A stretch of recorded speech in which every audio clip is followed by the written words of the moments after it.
Aleluia, aleluia. Boa noite, gente.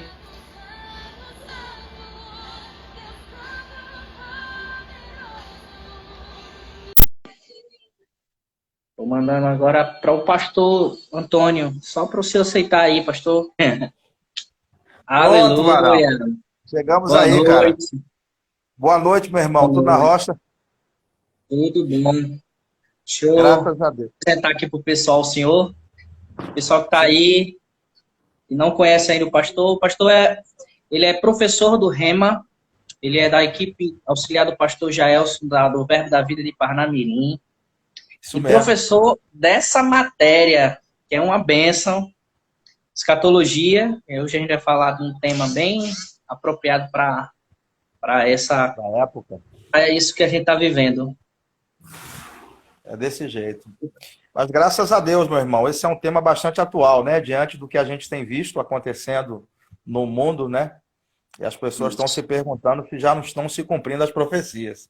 Eu nunca fui tão requisitado, pastor Bruno, como tenho sido nesses dias.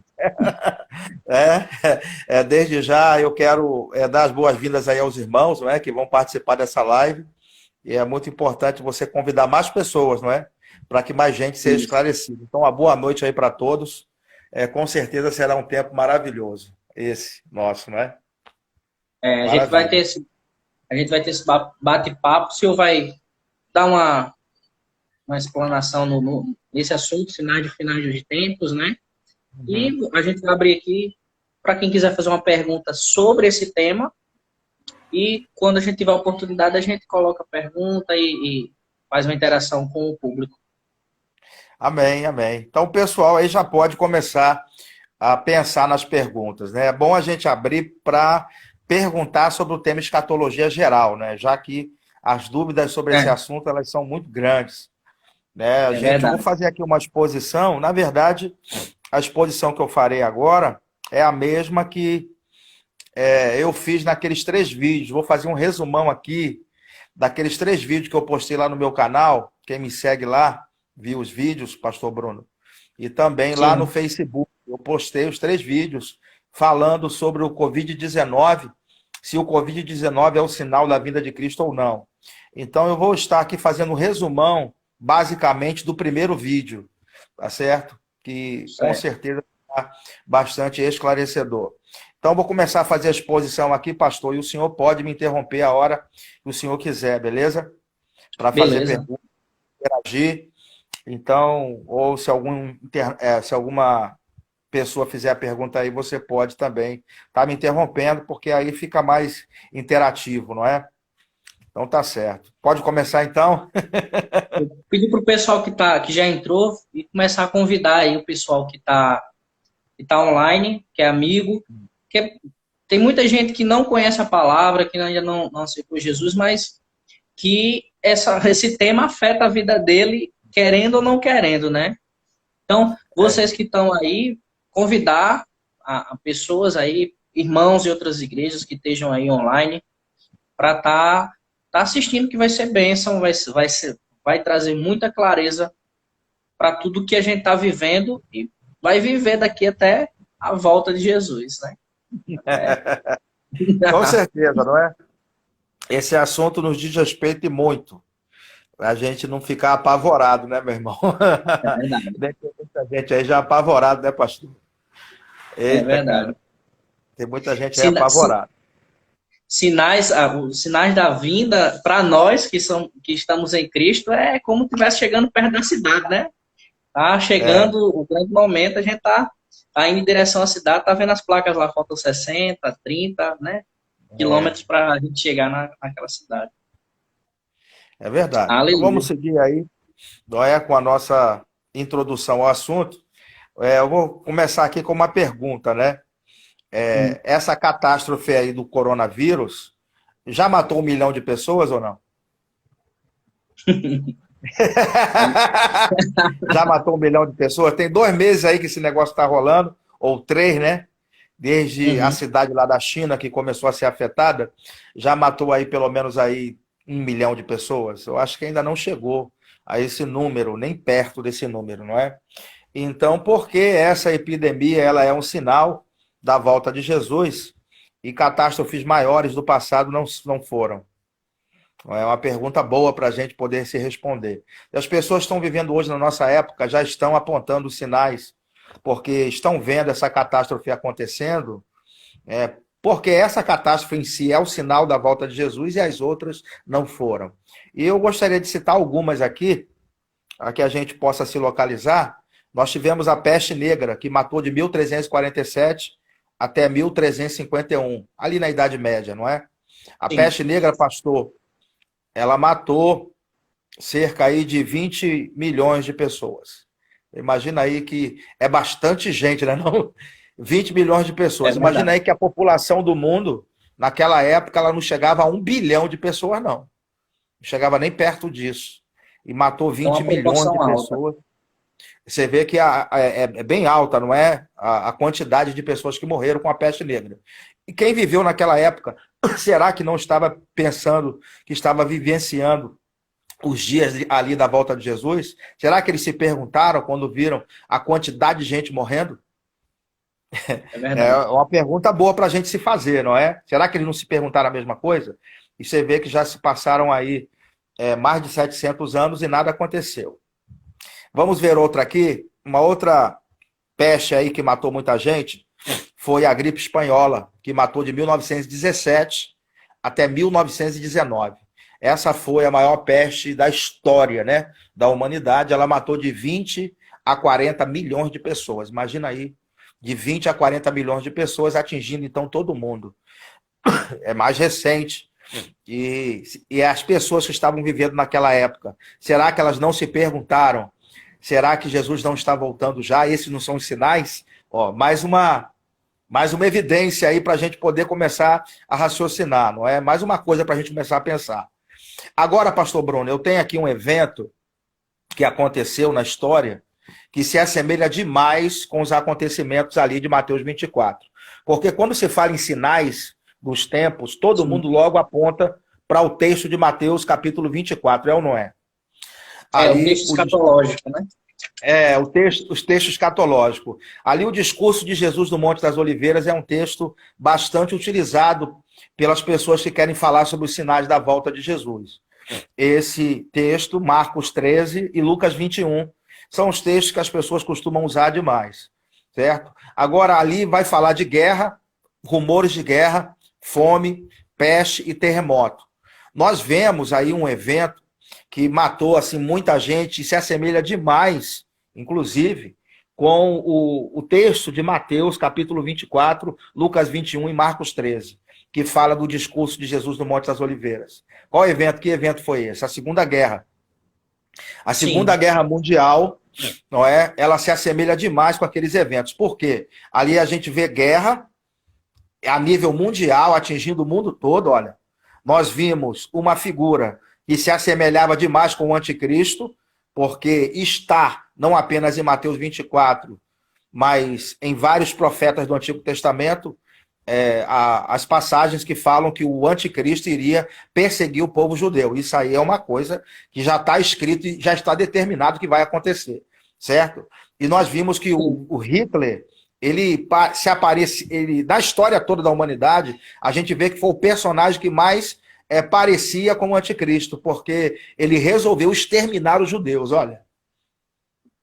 É ou não é? Se a gente for olhar a quantidade de mortos... Tinha todas as ferramentas para ser. Hein? Tinha todas as ferramentas para ser o anticristo. Tinha ou não tinha? Pelas características. Pelas características e a questão das guerras envolvendo o mundo todo. E também morreram na época de 40 a 80 milhões de pessoas. Ó, 80 milhões de pessoas é muita gente, não é? Então, e aquilo não era o sinal da volta de Jesus? As pessoas não se perguntavam, já estamos próximo da volta de Jesus. Então, o pastor Bruno, eu entro aqui com vocês em uma questão.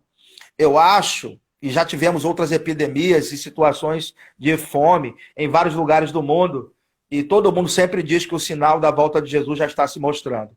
Eu acho que é uma interpretação equivocada do texto de Mateus 24, esse tipo, né, de ideologia. Porque todas falharam.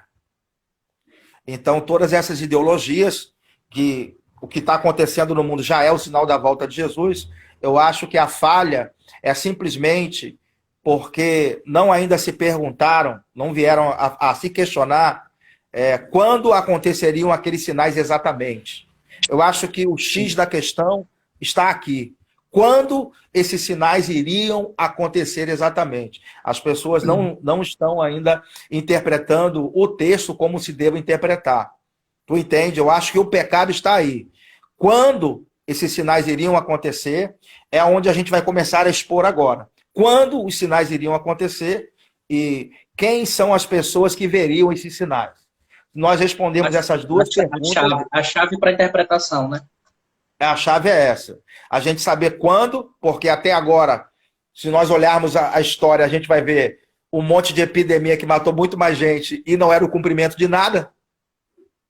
Não é? Então, eu acho que a gente deve responder a essa pergunta. Então, quando os sinais vão acontecer? Primeira pergunta. E a outra pergunta é para quem esses sinais vão acontecer? Quem vão ser as pessoas que estarão vendo esses sinais? Porque se a gente responder essas duas perguntas, então, nós vamos ter ganhado a noite aí. Tá certo? Então, a gente vai começar agora a fazer a nossa exposição em cima do texto de Mateus capítulo 24, para a gente poder responder a essas duas perguntas. Então, quando esses sinais vão acontecer e para quem esses sinais vão acontecer? Eu quero desde já, falar para as pessoas, o pastor Bruno, que não fizeram o rema ainda, é uma grande oportunidade para você fazer essa escola, não é? O rema é uma escola fantástica, quem fez aí dá testemunho de que realmente a gente recebe ali um ensino diferenciado da palavra de Deus, e eu convoco vocês aí a estarem fazendo o rema, beleza? É uma dica muito, muito valiosa, tá certo? Se você puder procurar o rema para fazer, faça. Peça informações aí ao pastor Bruno que ele vai passar para vocês. Beleza? Mas vamos lá então para o texto do discurso de Jesus no Monte das Oliveiras e vamos então responder essas duas perguntas. Primeiro, quando os sinais deveriam acontecer, que Jesus falou em Mateus 24, e para quem esses sinais vão acontecer. Tá certo? Estou correndo muito ou tá bom a velocidade? Tá bom. O pessoal aí vai dizendo aí se estão conseguindo acompanhar. E vão colocando as perguntas que a gente já está anotando já para uma oportunidade da gente fazer as perguntas. Certo. Tá bom, gente? Pronto. Então vamos continuar aqui falando dessa questão então de Mateus 24. Vamos direto para o texto. Eu vou ler o texto. Sim. E depois eu vou explicar. Tá certo? Então o texto que fala dos sinais da volta de Jesus é o texto de Mateus capítulo 24, que a gente vai estar lendo aqui. Diz assim, versículo 1, do 1 ao 3. Tendo Jesus saído do templo, ia se retirando, quando se aproximaram dele os seus discípulos, para lhe mostrar as construções do templo. Ele, porém, lhes disse, não vedes tudo isso? Em verdade vos digo, que não ficará aqui pedra sobre pedra que não seja derribada. No Monte das Oliveiras, achava-se Jesus assentado, quando se aproximaram dele os seus discípulos. Em particular, e lhe pediram, dize-nos quando sucederão essas coisas, que sinal haverá da sua vinda e da consumação do século. Então, o discurso de Jesus do Monte das Oliveiras, ele vai se desenrolar em cima dessas três perguntas aqui que os discípulos fizeram para ele. Então, Jesus estava na região do templo, elogiando na verdade, os discípulos começaram a elogiar aquela grande construção. E o templo era magnífico. Sabemos que o templo de Salomão era muito grande. Os babilônios destruíram no ano 600. Depois, Salatiel, Zacarias, Zorobabel, eles reconstruíram o templo. E a Bíblia diz que a glória da segunda casa seria maior do que da primeira. Então, deixa eu botar aqui a almofada aqui no meu pé para eu não cansar aqui. Pronto. Então, lá diz que a glória da segunda casa seria maior do que a da primeira, né? Então, aquele templo foi um templo muito grande. A reforma que fizeram ficou realmente extraordinária. Mas Herodes, ele pegou aquele aquele templo e fez uma reforma ainda maior ainda. Então, na época de Jesus, o templo era lindo demais. E já era bonito, era muito mais lindo ainda, porque Herodes fez uma reforma assim de tirar o fôlego. Então, os discípulos estavam na região do templo e eles disseram assim: nossa, mestre, que grandes pedras, que grandes construções. E Jesus falou: tá vendo tudo isso aí? Vai ser tudo destruído. Ele disse: não vai ficar pedra sobre pedra que não seja derribada. Então, os discípulos ficaram com a pulga atrás da orelha diante dessa declaração de Jesus. E aí, obviamente que eles fizeram o link com várias profecias do Antigo Testamento que falavam desse período da perseguição dos judeus e da destruição da cidade. E aí, em particular, no Monte das Oliveiras, então, eles chamam Jesus e perguntam: mestre, quando acontecerão essas coisas? Que sinal haverá da sua vinda e que sinal haverá da consumação do século? Então, nós vemos aqui, pastor Bruno, que a resposta de Jesus a essas três perguntas é todo o discurso do Monte das Oliveiras. É claro, não teremos tempo aqui de analisar todo o discurso, mas nós vamos pegar aqui as partes principais para a gente poder responder a essas três perguntas aqui, tá certo? Então, Jesus respondeu a eles. A primeira pergunta é: quando acontecerão essas coisas? Que coisas Jesus estava se referindo? Que coisas? Certamente que essas coisas se referem à destruição do templo. Jesus não acabou de falar que não ia ficar pedra sobre pedra que não fosse derrubada? Então a primeira pergunta é: quando acontecerão essas coisas? Que coisas? Está se referindo à destruição do templo, tá certo? E o templo, ele foi destruído no ano 70 da nossa era. Então os romanos invadiram Jerusalém e a cidade ela foi completamente destruída no ano 70 da nossa era. Então a primeira pergunta já tem a resposta, tá certo? Quando acontecerão essas coisas? Já mostrou. A história já mostrou, então, que já foi respondida, né, pastor? Então, a primeira pergunta a gente já elimina.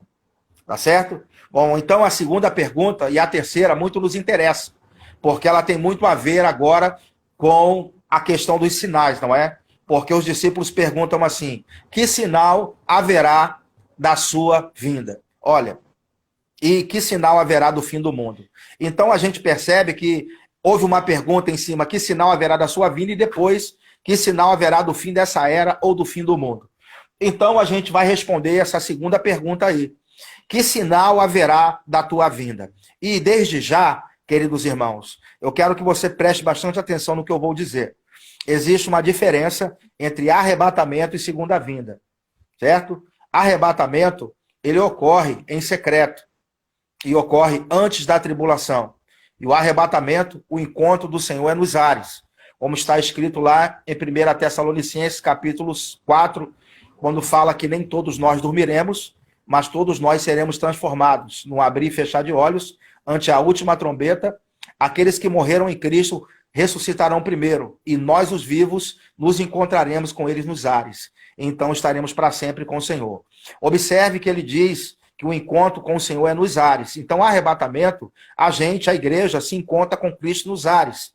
E ocorre antes da tribulação acontecer, certo? E o arrebatamento é sem aviso. Ou seja, não adianta olhar sinal. Se é sem aviso, dá para se perguntar. Se questione aí. O arrebatamento é em secreto e sem aviso? O arrebatamento seria um sinal da vinda, no caso. É, exatamente. O primeiro sinal, né? A pessoa aí, um monte de gente que não se converteu ainda, tem na família um montão de crente e não se converte nunca. Vai desaparecer os membros da casa todinha. Para essa pessoa vai ser o primeiro sinal, vai ficar doidinho. Vai sumir aí mais de 1 bilhão de pessoas. Imagina aí que o arrebatamento, ele, na verdade, é um grande sinal de que agora a chapa vai esquentar, né? Exatamente. A chapa vai esquentar. Porque o arrebatamento, então, ele é antes da tribulação, o encontro do Senhor é nos ares, tá certo? E o arrebatamento é em secreto. Pegou aí? Beleza. E segunda vinda é como? Segunda vinda já é diferente. Segunda vinda já é depois da tribulação, ó. Não é antes, é depois da tribulação. Segunda vinda, todo olho verá.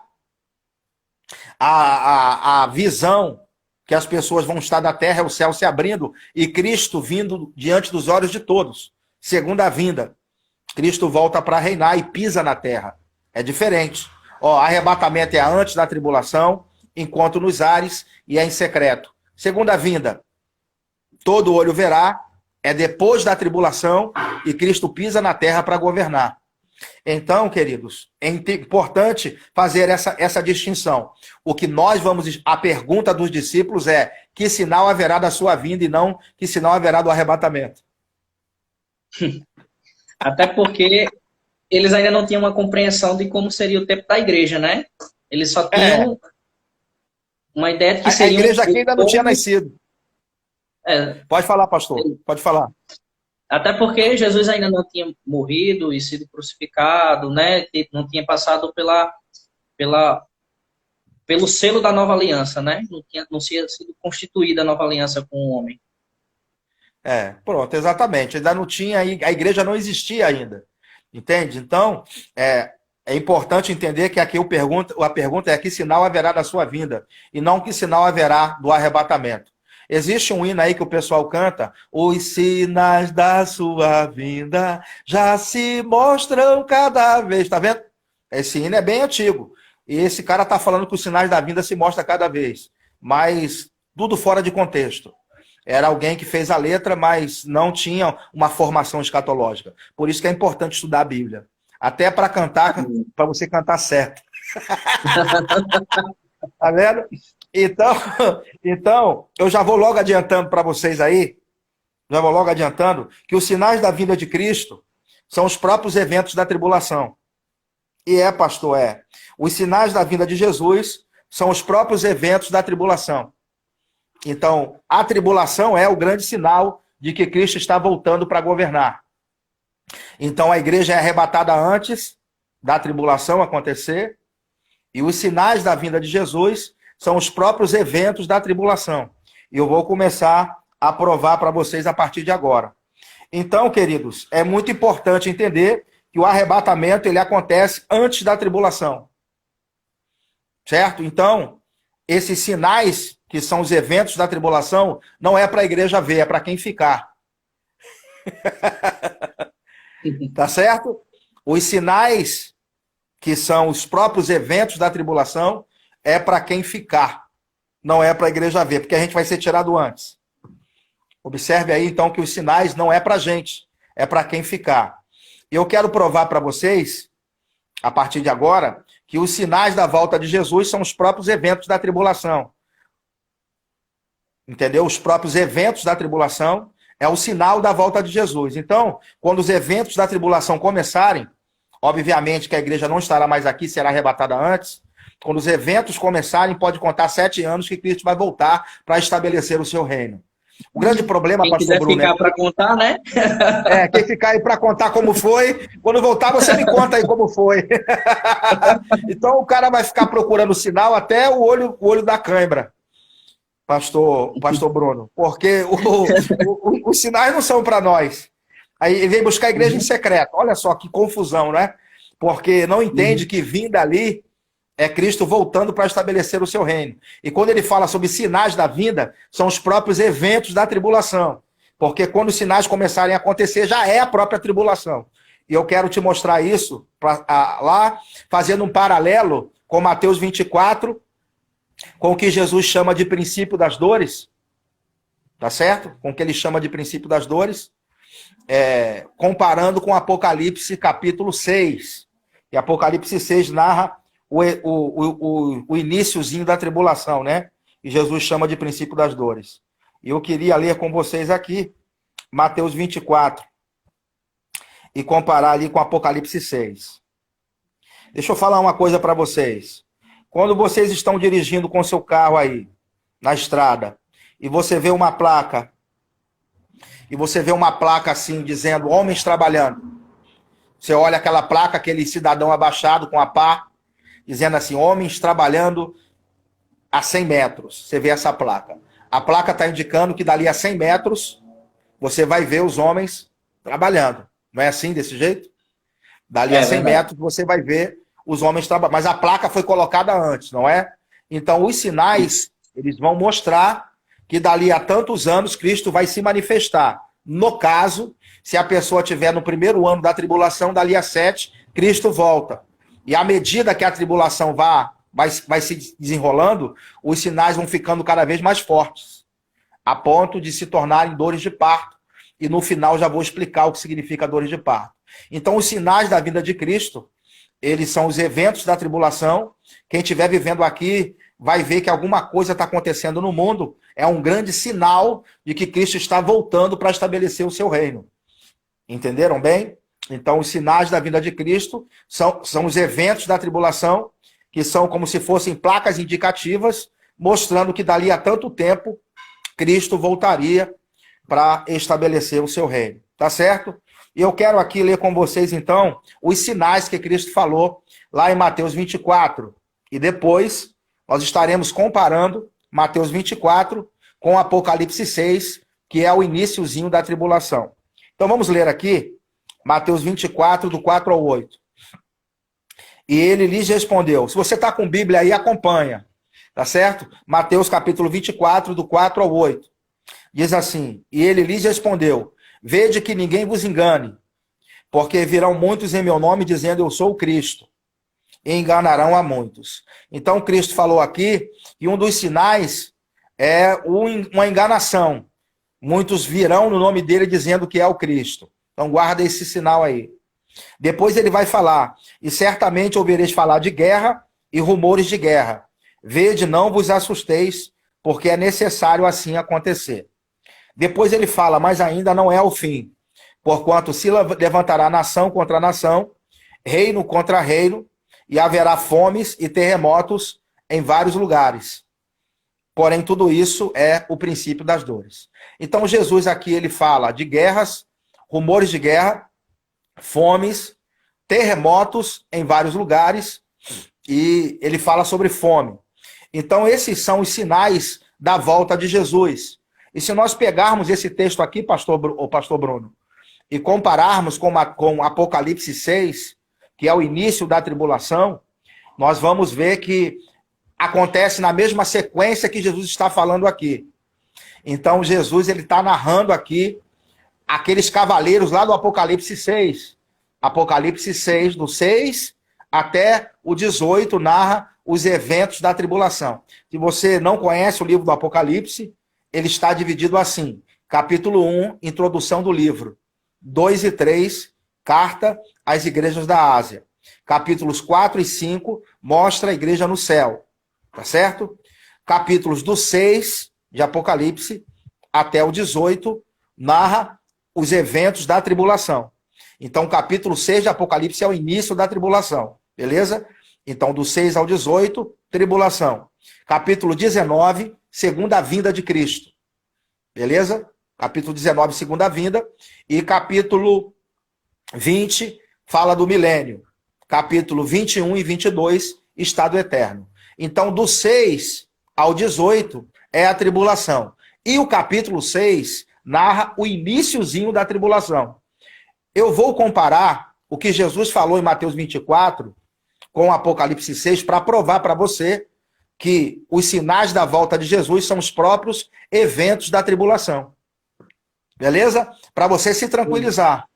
Então, os sinais da volta de Jesus não é para a igreja ver, é para quem ficar para a tribulação ver. Porque os sinais são os próprios eventos da tribulação. Nós seremos arrebatados antes. Isso ficou claro ou não? Se pastor, ficou claro, dá um sim aí. Se pastor, ficou claro, dê um sim aí. Só uma pergunta. Esse início da tribulação seria os 3 anos e meio iniciais? Sim, sim.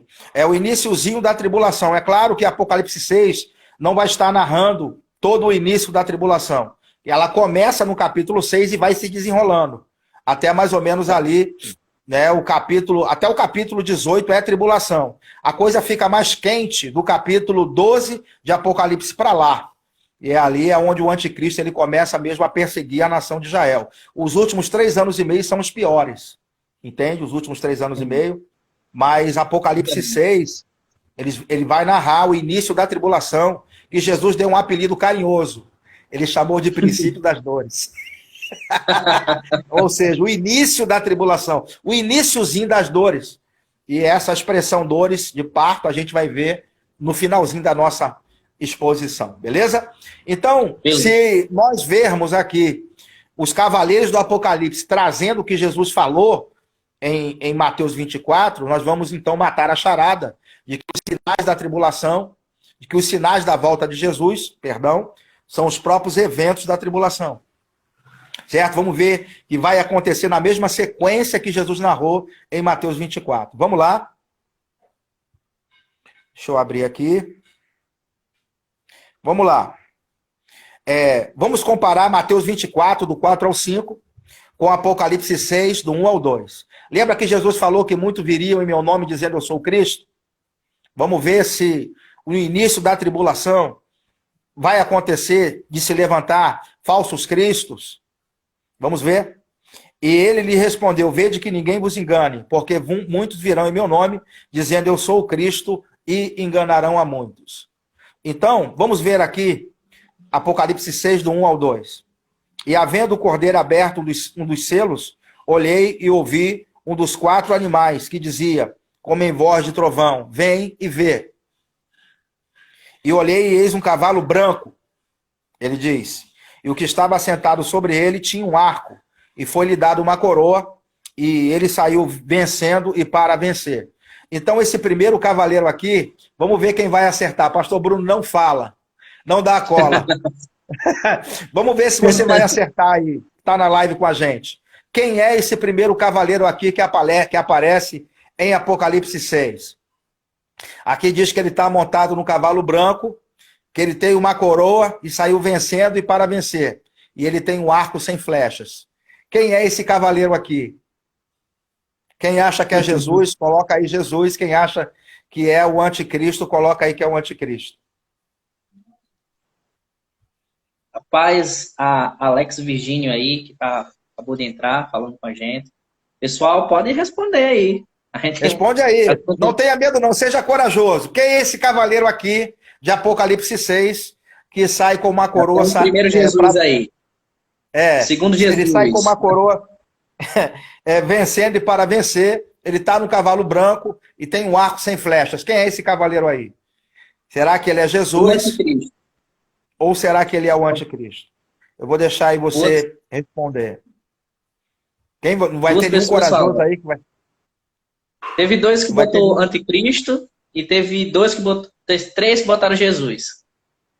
Pronto. Se você botou... Os que botaram o anticristo, vocês acertaram. Os que botaram Jesus, infelizmente, vocês erraram. Né?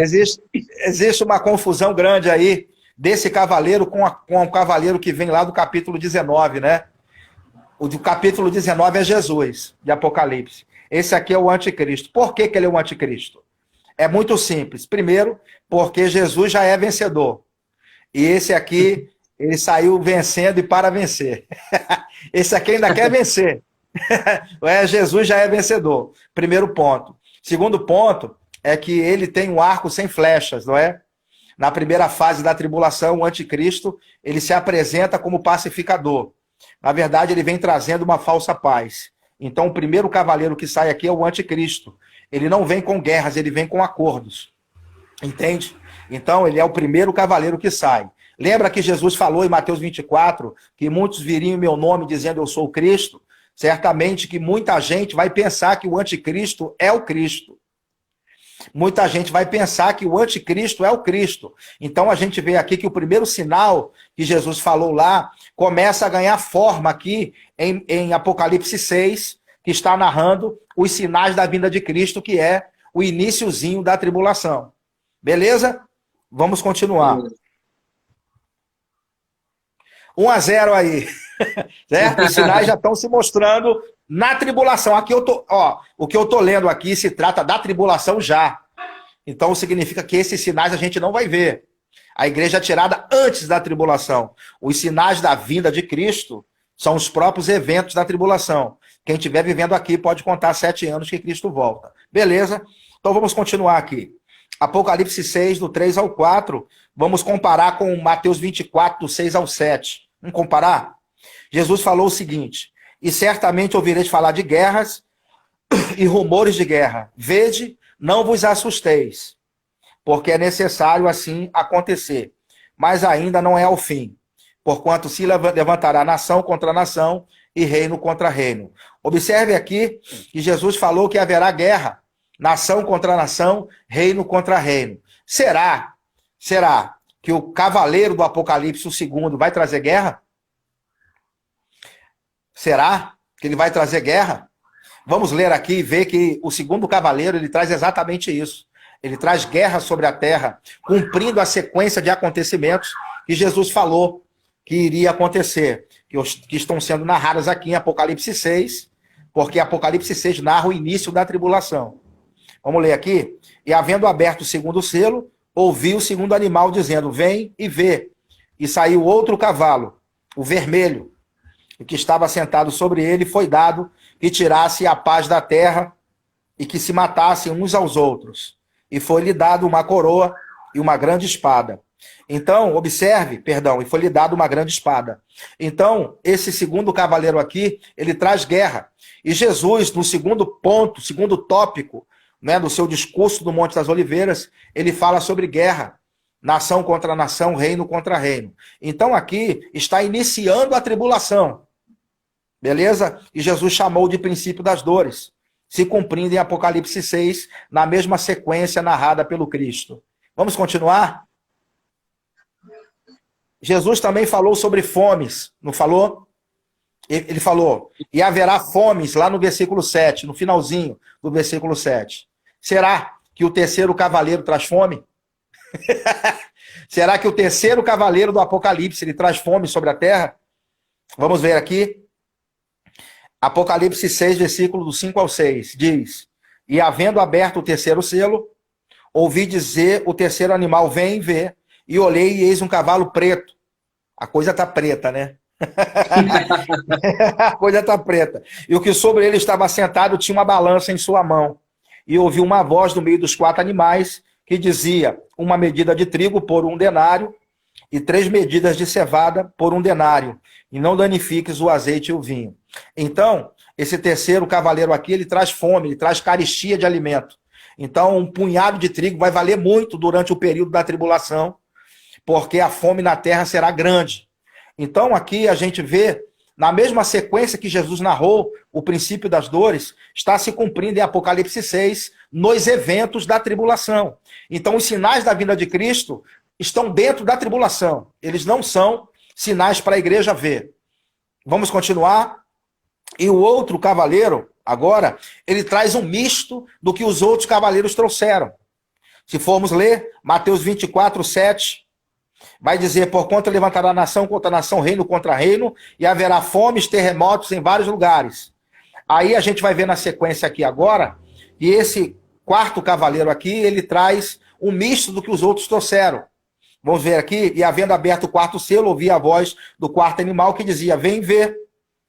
E olhei e eis um cavalo amarelo, estava sentado sobre ele, tinha por nome morte, e o inferno seguia. E foi-lhe dado poder para matar a quarta parte da terra, com a espada, com a fome e com a peste. Aqui já entra a peste, pestilência, tá vendo? E com as feras da terra. Então, esse cavaleiro aqui, ele traz o que os outros trouxeram, traz fome, traz guerra, e ainda traz a peste como um agravante. Na sequência da leitura, agora a gente vai ver terremotos acontecendo conforme Jesus narrou. E haveria terremotos em vários lugares. E aqui a gente começa a ver, e vamos começar agora a contextualizar, para saber se estão acontecendo todos esses sinais agora. Amém. Vamos contextualizar já, para saber se esses sinais estão acontecendo agora. Claro que não estão, né? Claro que não estão. Vamos continuar aqui.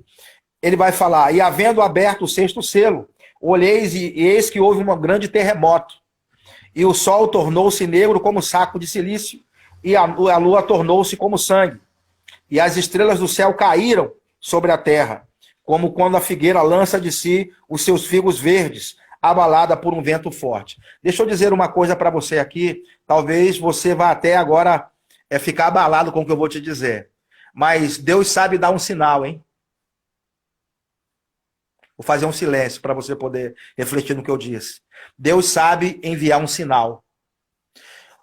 Esses sinais aqui, quando estiverem acontecendo, eles serão tão fortes, que não tem como você não saber que alguma coisa está acontecendo no mundo. Esses sinais aqui, eles serão sequenciais. Você vê que um cavaleiro, eles saem após o outro. Primeiro sai o anticristo, depois sai o que traz guerra, depois sai o que traz fome, depois sai o que traz tudo que os outros trouxeram, mais fome, mais peste ainda. Depois começam os sinais no céu, não é? O céu se recolhendo, o sol não dando a sua luz, terremotos acontecendo. Agora, terremoto matando milhões de pessoas. Vamos agora perguntar para vocês aqui. Tem terremotos acontecendo em vários lugares agora? Quanto tempo faz que não tem um terremoto na Terra? Diz aí. Quanto tempo faz? Terremotos em vários lugares, Jesus falou, como sinais. Ele falou sobre fome. Agora, fome mesmo. Carestia de alimento mundial, as pessoas não tendo condições de comprar. Fome mesmo. Ele falou aqui sobre guerras. Estão acontecendo guerras em vários lugares agora. Muitas nações, nação contra nação, reino contra reino. Está acontecendo tudo isso? Não está acontecendo. Então observe que esses sinais, eles são sequenciais. E nós não estamos vendo isso acontecendo para dizer que já são os sinais da vinda. Porque os sinais da vinda é a própria tribulação. São os próprios eventos da tribulação acontecendo. Uma coisa interessante, diga, pastor. O pessoal tá com bastante dúvida sobre uma coisa, sobre o arrebatamento em ser em secreto, certo? Que é um dos sinais, e se o anticristo pode ser considerado ele mesmo um sinal. Foram algumas perguntas que o pessoal fez aqui agora. Com certeza. Muito boa pergunta. Muito boa pergunta. Então, os sinais, o arrebatamento automaticamente vai desaparecer da Terra aproximadamente aí mais de 1 bilhão de pessoas, não é? E certamente que quem estiver vivendo aqui, que conhece um pouco de Bíblia, vai entender, né, que realmente desapareceu o povo barulhento. Aonde está aquele povo? A grande dúvida do pessoal aí é se vai ser algo que vai se dar para perceber, óbvio, porque sumiu-se pessoas. Como seria isso em secreto? O que seria essa palavra em secreto? Seria o fato de Jesus não aparecer para todos, mas sim convocar a igreja? Em secreto porque é diferente da segunda vinda, né? A segunda vinda já é um evento visível aos olhos de todos. No arrebatamento, ele vem buscar a igreja em secreto, ou seja, não vai se manifestar ao mundo. Por isso que a gente fala em secreto. Ele se manifesta só para a igreja ver. Então a gente se encontra por no caso, é o Cristo que vai estar em secreto. O Cristo que vai estar em secreto. Pronto, exatamente isso. Você é um pastor muito inteligente. Glória a Deus. E um professor bom. Amém, amém. Então é em secreto, não é? E a questão do anticristo, certamente que os judeus conhecem muito o Antigo Testamento, os profetas, conhecem mais do que a gente. Tá certo? Eles conhecem muitos profetas. E eles sabem das características do anticristo. Então, muitos deles já vão começar a perceber. Tanto é que 144 mil judeus se convertem imediatamente após a saída da igreja. E é eles que começam evangelizando. Tanto é que não é a igreja que evangeliza durante o período da tribulação, mas são os 144 mil que começam a evangelização. Não é eles que começam, então, a ganhar as pessoas que estão aqui. Não existe nenhum versículo... Vai ser assim, do naipe de Paulo, assim, o pessoal determinado e intenso. Esses 144 mil aí são judeus que vão cair a ficha. Imagina aí o cara pensar que são 2.000 anos de tempo perdido. 2.000 anos que... São 2.000 anos que eles deveriam estar desfrutando da graça, do novo nascimento, da vida com Deus. São 2.000 anos, irmão. Espírito Santo. Então, diga. Não, 2.000 anos de Espírito Santo em atuação em nós e através de nós. Então, são 2.000 anos, pastor Bruno, de perda de tempo. Né? Você vai ver, vai um monte de gente visitar Israel todo ano. A pessoa vai para Israel por causa de Jesus e eles não reconhecem que Jesus é o Cristo. Que vergonha, né? Sendo que Jesus veio para eles primeiro. Olha aí que situação. É uma coisa bem paradoxa, né? Bem paradoxal. Então, são os 144 mil que começa evangelizando. E a pergunta que o irmão fez aí, se as pessoas que estiverem vendo aqui, se o anticristo é o próprio sinal. Obviamente que para quem ficar aqui, tiver um pouco de discernimento, vai saber que aquele cara ali é um cara estranho, principalmente nos últimos 3 anos e meio. Que é aí que ele revela quem ele é, né? Nos últimos 3 anos e meio vai ficar mais evidente ainda. O cara é o cão chupando manga. Pensa aí, nos últimos 3 anos e meio. Ele vai querer ser adorado como Deus, né? O fato dele querer ser adorado como Deus. Exatamente. As nações que tem uma percepção vai entender que ele não é. Né? Exatamente. E sim, não. Pastor, uma pergunta. Os 7 anos da tribulação seriam... eles foram colocados proposital ou foi em relação ao fato do judeu rejeitar Jesus? Já que a pregação para eles. Sim, certo, também, né? Uma coisa interessante entender que os eventos da tribulação é Deus que começa. Sim. É importante entender isso. Tem muita gente que olha assim, Deus está executando juízo, cara. Deus é juiz, e o juiz ele tem que fazer justiça. Então, quando ele destruiu a terra com o dilúvio, foi justiça acontecendo. Quando ele destruiu a terra com o dilúvio, foi a própria justiça de Deus em manifestação, destruindo aquela geração e fazendo outra. Aqueles homens não mereciam viver. E quando destruiu Sodoma e Gomorra, a mesma coisa. Da mesma forma, a tribulação, os eventos da tribulação é juízo divino sobre as nações. É o próprio Deus executando o juízo. E, além de executar juízo, está acontecendo uma outra coisa que o pastor citou aí, muito, muito inteligentemente. Que, na verdade, a tribulação ela é profetizada para Israel em todo o Antigo Testamento. Isaías, Zacarias, Sofonias, Joel, todos esses caras, Daniel, Jeremias, Ezequiel, todos eles falaram da tribulação. Porque o judeu sabe muito bem que vai passar por esse período de tribulação. Então a tribulação é para provocar a conversão nacional.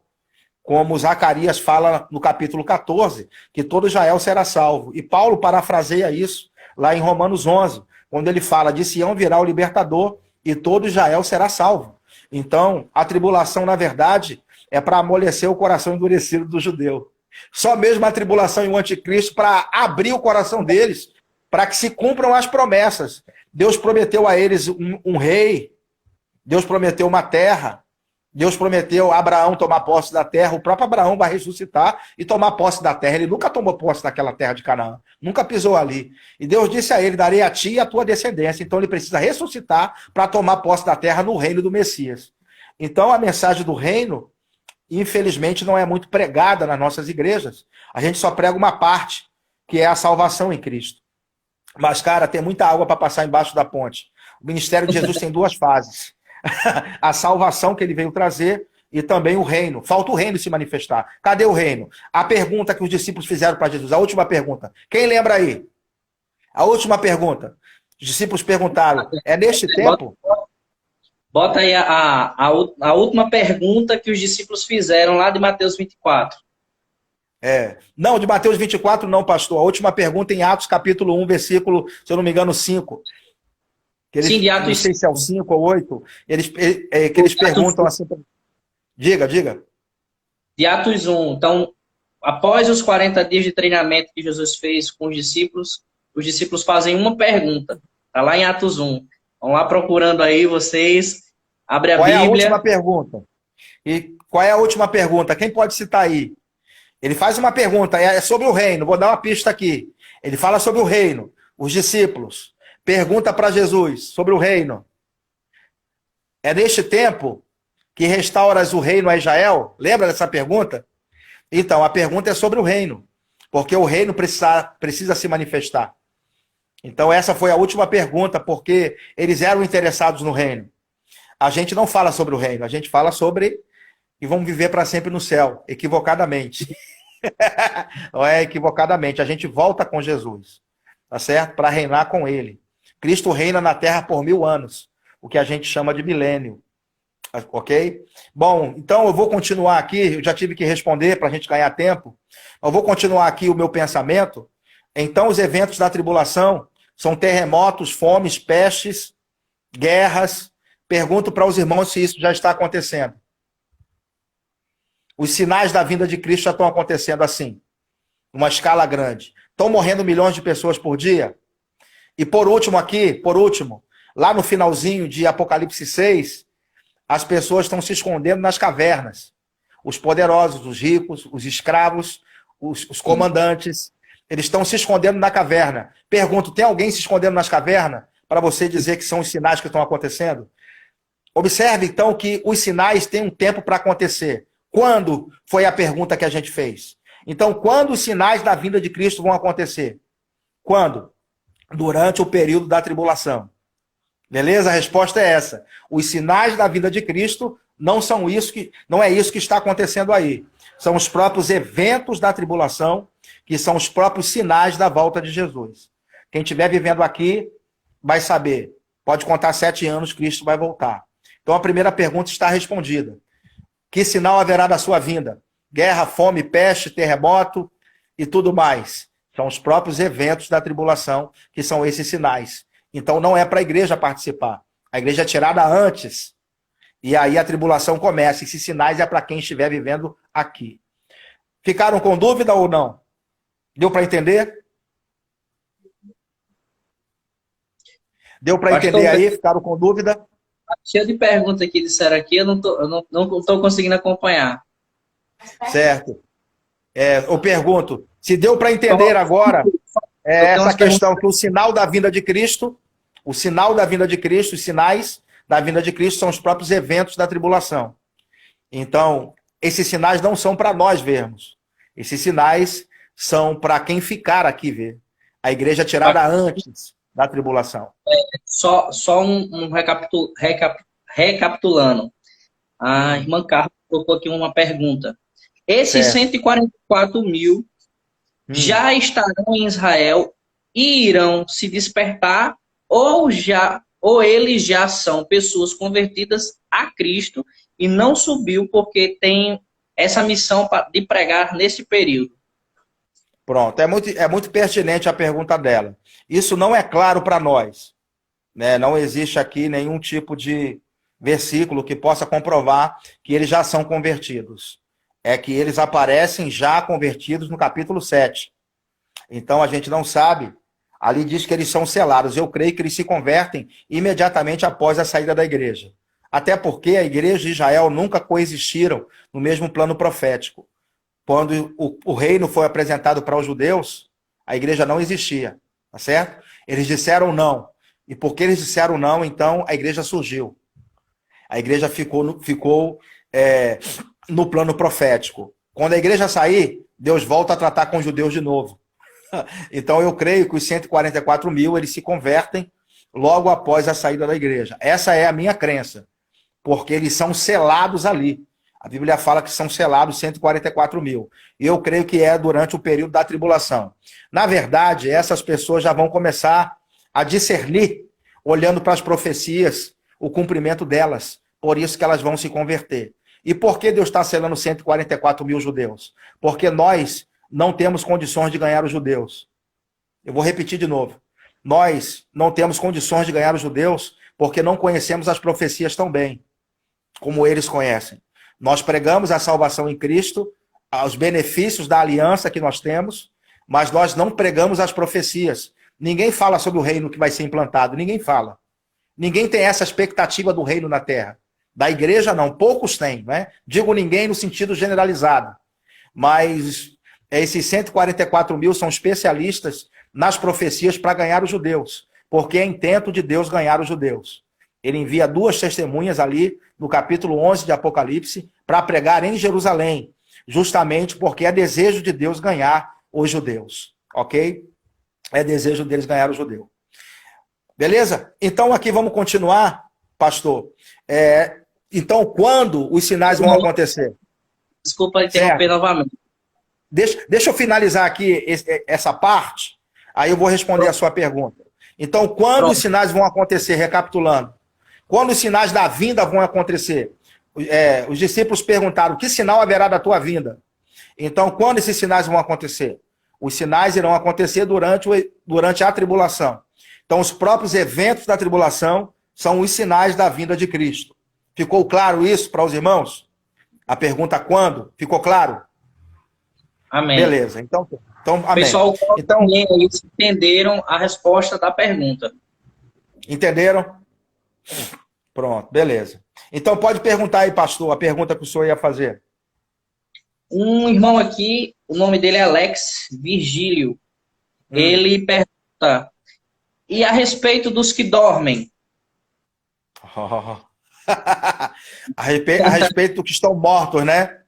Se forem crentes, eu terei que falar sobre ressurreição dos mortos aqui. Falar nisso, eu tenho muito material bom lá no meu site, www.pastorantoniolira.com.br. Você pode acessar lá, tem vários estudos lá. E no meu canal, PR Antônio Lira no YouTube, tem vários vídeos, inclusive eu falando sobre o estado dos mortos, ressurreição dos mortos. São assuntos longos. Mas eu vou tentar aqui resumir aqui para o irmão, tá certo? Então, meu irmão, aqueles que morreram em Cristo ressuscitam primeiro. Ou seja, quem morreu em Cristo? A igreja. Os convertidos. Paulo, apóstolo Pedro, Martinho Lutero, João Calvino, essa galera aí todinha. Quem morreu em Cristo? Minha mãe que morreu no Senhor, meu pai, e morreu crente. Então, no arrebatamento, quem morreu em Cristo ressuscita primeiro. Ou seja, os crentes ressuscitam primeiro. E nós, os vivos, se encontra com o Senhor nos ares. Ok? Beleza. Os santos da antiga aliança ressuscitam durante a segunda vinda de Cristo. Quando ele voltar para governar, Abraão, Daniel, Isaac, Jacó, os patriarcas, todos ressuscitam com corpo de glória. E também os mártires da tribulação. Está lá em Apocalipse 20. Os mártires da tribulação ressuscitam após a segunda vinda de Cristo. E, por último, ressuscitam. Aí termina-se a ressurreição para a vida, que a gente conhece, né? E sim, a outra ressurreição que vai haver é a ressurreição do chamado grande trono branco, depois do milênio, depois que Cristo reinar por 1000 anos sobre a terra. Cristo volta na sua segunda vinda, instala o seu reino na terra, reina por 1000 anos. Depois dos 1000 anos, então, todos os outros mortos, os ímpios, ressuscitam na ressurreição do grande trono branco para a condenação eterna. Beleza? Tá respondendo a pergunta aí? O irmão que fez a pergunta, coloca se entendeu, que é para a gente adiantar também em outras questões. Amém? Certo. Continuo respondendo pergunta ou continuo o assunto? Eu tô aqui, eu tô tranquilo, né? Eu posso ir até 2 da manhã aqui. Tem uma água aqui, daqui a pouco eu bebo. Então, assim, eu tô aqui, tô bem à vontade, tô tranquilo. Então, eu continuo o assunto ou continuo respondendo pergunta? O senhor é que sabe aí, pastor. Já colocou aqui que entendeu. Tem alguém com outra pergunta? Eu preciso que apareça aí, porque tá... Para mim, fica parecendo muito pouco o que vocês estão falando. Vocês estão falando rápido, parece só um pedacinho. Nossa, a galera tá interagindo bem aí, hein, pastor? Tá bastante. É um assunto muito, muito grande. Ele tá pedindo para mandar um abraço para Fortaleza. A irmã Carla fez outra pergunta. Sobre o milênio. Diz que o diabo será preso e depois será solto e sairá e enganará novamente os escolhidos. Ela está querendo saber se isso vai acontecer dessa forma ou se é apenas um jargão de pregação. A pergunta é,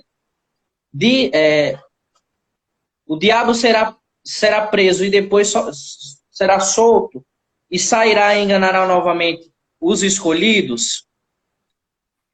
Pronto, isso aí já está escrito, né? Não tem como a gente alterar. A Bíblia diz que Satanás vai ser preso e depois vai ser solto. Agora, interessante, né? Por que esse bicho ruim vai ser solto de novo?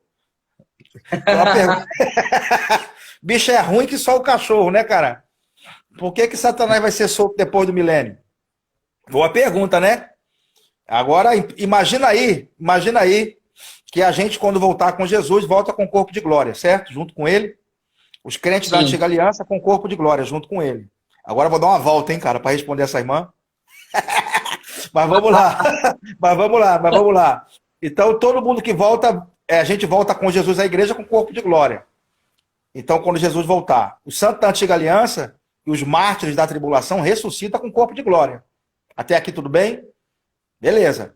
Quem sobreviveu à tribulação, ficou vivo e se converteu, entra para um milênio com o corpo comum. Beleza, gente? Isso é importante, hein? Para você entender o que eu vou dizer no final. Então, as pessoas que sobreviveram à tribulação, quando Jesus voltar, eles entram para o milênio com o corpo comum. A gente com o corpo de glória. Os mártires da tribulação com o corpo de glória. Os crentes da antiga aliança com o corpo de glória. Mas quem sobreviveu à tribulação e se converteu, entra com o corpo comum. Beleza? E os ímpios que não se converteram são todos eliminados. Todo mundo para o lago de fogo. Tá lá em Mateus 25, depois tu lê. Com calma. Então, vai ter gente no milênio vivendo aqui com o corpo comum. Então vão se casar, vão se dar em casamento, vão ter filhos. Agora, a vida das pessoas no milênio será uma vida interessante. Porque a Bíblia fala lá em Isaías que o homem vai viver como a árvore. A árvore vive 1000 anos, 1500 anos, 2000 anos. Uma árvore vive muitos anos. Então, a vida do homem vai ser como no início, que o homem vivia 900 anos, não é? Lá no início da criação, logo após a queda, o homem vivia bastante. Então, vai voltar esse tipo de situação e Satanás vai estar preso, não vai ter o pecado como é hoje. Não vai ter maconheiro, político ladrão. Não vai ter... Hein? Não vai... Diga. Bem estabelecido. Vai ser um reino bem estabelecido. Cristo reinando, um reino de paz, de prosperidade. Quem morreu na tribulação, aquela turma todinha, a terra vai ser repovoada de novo com novas pessoas que vão nascer no milênio. Os irmãos entendem isso? E esse pessoal do milênio vão ter uma vantagem sobre os demais. Por quê? Eles vão viver no milênio, 1000 anos com Cristo, sem a presença de Satanás, sem essa tentação de Satanás e seus demônios. Então, eles vão levar vantagem sobre os demais da história da humanidade. Porque desde que Adão pecou, aliás, Adão foi tentado também, não teve quem não foi tentado, até Cristo foi tentado, não é? Então, com Satanás preso, essa turma do milênio não vai ser tentada. Sim. Então, com Satanás preso, a turma do milênio não vai ser tentada, como a gente está sendo. Então, a desvantagem para quem viveu debaixo da tentação de Satanás. Então, Deus, para igualar as coisas, ele solta Satanás para tentar um pouquinho essa turma aí. Para igualar, para dizer ninguém levou vantagem sobre ninguém. Os irmãos entendem isso? Isso é justiça. Certo? Então Satanás vai ser solto por um pouco de tempo, porque a turma do milênio vai passar por esse período de tentação e vai ter uma galera que ainda vai querer Satanás. Imagina aí, gente. Debaixo do reinado de Cristo, em paz, em prosperidade, em vida plena, e vai ter ainda quem quer Satanás, hein? No final do milênio, ele consegue enganar as nações, algumas pessoas, e ele tenta invadir a cidade santa. Cai fogo do céu, consome todo mundo, e Satanás, então, é jogado no lago de fogo. Beleza? Entenderam aí por que Satanás precisa ser solto? Glória a Deus. Uma pergunta, Luciana, antes da live cair, né, antes da gente retornar agora, ela fez uma pergunta. Haverá salvação durante a tribulação? É essa pergunta que ela fez. Assim, fraseando. Vai haver salvação, sim. Durante o período da tribulação, a gente pode constatar isso. Constatamos como? Como? Em primeiro lugar, existe um folclore aí, que o Espírito Santo vai ser retirado da terra, né? Isso é um folclore. É um folclore que o povo levou, baseado numa interpretação equivocada de 2 Tessalonicenses capítulo 2. Né? O Espírito Santo não vai ser retirado da terra porque ele é onipresente, né? Como é que a gente tira alguém que é onipresente de algum lugar? Já começa por aí, né, varão? Ele vai modificar a forma de execução, né? Que hoje ele executa através de nós. Isso. E da graça, né? Isso mesmo. Hoje ele opera através da igreja. A igreja saindo, automaticamente ele sai, a operação sobre a igreja deixa de agir. Então, na verdade, não é ele que sai, ele deixa de atuar porque a igreja saiu, no sentido de atuar através dos dons. Beleza? Como Paulo fala Sim. que os dons cessarão, o que é em parte será aniquilado quando vier o que é perfeito. O que é perfeito ali se refere ao corpo de glória. Quando você receber seu corpo de glória, que foi prometido, o que é perfeito chegou, não chegou? Tu vai operar em outro nível. Tu vai operar em outro nível. Porque o que é perfeito chegou. Então, o Espírito Santo ele deixa de agir sobre a igreja porque a igreja saiu. Agora, ele continua convencendo o homem do pecado, da justiça e do juízo. Por que eu sei disso? Porque Apocalipse capítulo 7 fala dos convertidos da tribulação. Então, durante a tribulação, aparecem muita gente convertida e é feita uma pergunta para João. Quem são estes e de onde vieram? E a resposta que foi dada a João pelos 24 anciãos é a seguinte: esses são aqueles que vieram da grande tribulação e lavaram as suas vestiduras no sangue do Cordeiro. Então vai haver salvação durante a tribulação. E a presença do Espírito Santo vai estar atuante. Porque ninguém pode dizer que Jesus é o Senhor se não for pelo Espírito Santo de Deus. E é ele que convence o homem do pecado, da justiça e do juízo. Vai haver salvação na tribulação? Também, porque a gente vê lá em Apocalipse 14, versículo 6, que um anjo, ele sai para pregar. Deus nunca enviou anjo para pregar. Essa é a missão do homem. É a missão da igreja pregar. Mas durante a tribulação, Deus vai enviar um anjo para pregar. Pode ler lá depois Apocalipse 14, 6. Lá diz que esse anjo ele tem um evangelho eterno. E ele sai proclamando esse evangelho pelas nações. Olha, é a intenção de Deus salvar a humanidade mesmo durante a tribulação. Aí que vai ter gente se salvando mesmo. A tribulação, desse jeito, já tem todo mundo desesperado. Um vírus desse aí, já tem todo mundo desesperado. Você imagina a tribulação mesmo que eu estou falando. Negócio arrochado. Negócio arrochado, né? Uma pergunta em cima da questão da salvação. A Luciana também perguntou se alguém que se salvar durante a tribulação, automaticamente ela será arrebatada ou ela irá permanecer até o momento da volta. Não entendi. Repete a pergunta de novo, pastor.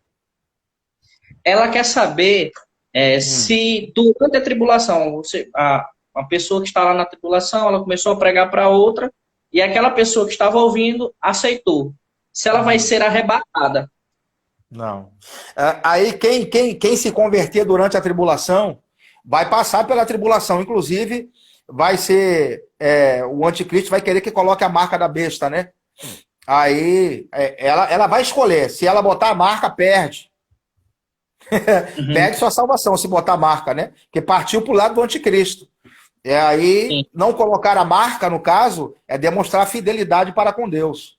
Então, durante a tribulação, aí o bicho vai pegar. A Bíblia fala que aquele que é levado para cativeiro vai. Ou seja, a proteção que existe sobre nós e até sobre alguns ímpios, pessoas que não servem a Deus, vai acabar durante esse período da tribulação. Deus vai tirar a sua mão. Imagina aí, Satanás vai estar livremente agindo na terra porque a mão do Senhor foi retirada.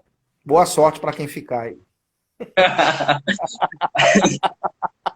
Pastor, antes da pergunta da irmã Carla, que acabou de fazer, outra pergunta. Podemos dizer que existe um espírito anticristo atuando, o espírito, não o anticristo, agora, ou ele só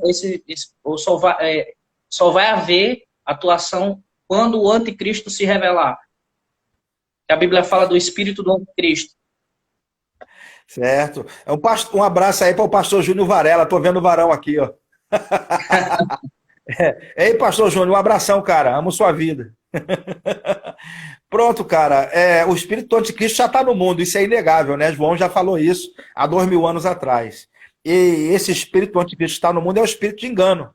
Na época de João, esse espírito de anticristo, do anticristo, dizia que Jesus não tinha vindo em carne, dizia que a Trindade não existia, negava a Trindade. O espírito do anticristo nega a Trindade. Tem uma dica aí, tem uma religião no mundo que diz que não acredita na Trindade. Então, aí a dica, o anticristo vem dessa religião aí.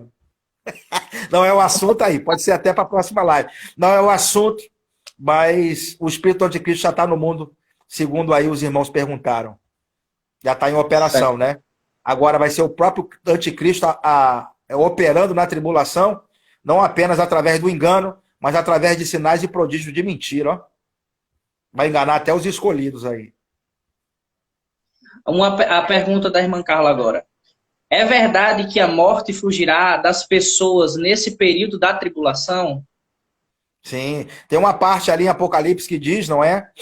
Que vai haver ali uma criatura que tem um poder na cauda e vai ferir os homens.